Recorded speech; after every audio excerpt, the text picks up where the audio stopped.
इमरान खान आज लाहौर से लॉन्ग मार्च का आगाज़ कर रहा है और मैं चाहता हूँ कि ये लॉन्ग मार्च नाकाम हो। ये आदमी जो है 300 कनाल के घर में रहने वाला गलाजत का एक ढेर है।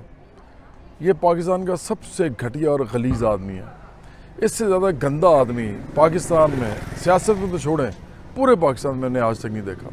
ये कचरे का ढेर है और आम लोगों की, चूँकि मैं एक पार्टी बना रहा हूँ और मैं स्टेक होल्डर हूँ इस मुल्क के अंदर, मैं तो जितने मर्जी सख्त अल्फाज बोल सकता हूँ क्योंकि मैं कोई साफ़ी नहीं हूँ जो साफ़ती इक़्तिदार को देखेगा।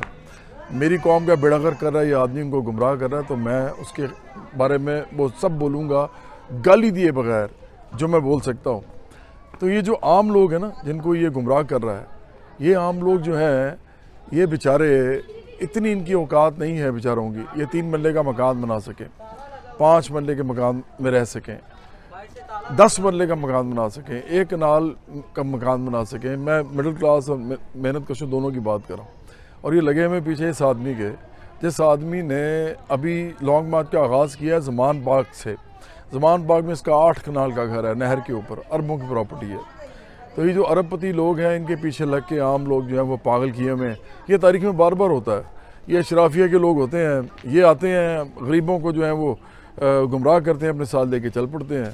तो इनकी औकात इतनी नहीं है आम लोगों की, आप सब लोगों की जो इसके मार्च में जा रहे हैं, कि आप अपना एक बंदा खड़ा कर सकें इलेक्शन में, एक औरत या एक मर्द, एक बंदा आप खड़ा नहीं कर सकते। ये आपकी असल औकात है। इमरान खान से कहें कि आपकी कम्युनिटी, यानी आप मिडिल क्लास से ज़्यादातर लोग जो है वो पार्लियामेंट में लेके जाए, कभी लेके नहीं जाएगा। इसके साथ कौन लोग हैं आप सारे देख लें इसके इर्द गिर्द, ये आज़म स्वाति, ये फवाद चौधरी, फिर ये जितने भी बाकी सारे, शेरी मज़ारी, ये सारे जगीरदार हैं, सरमायादार हैं, और ये इसने अपने साथ इकट्ठे किए हुए हैं और ये आपको गुमराह कर रहा है। और ये पक्का बूट पॉलिशी है।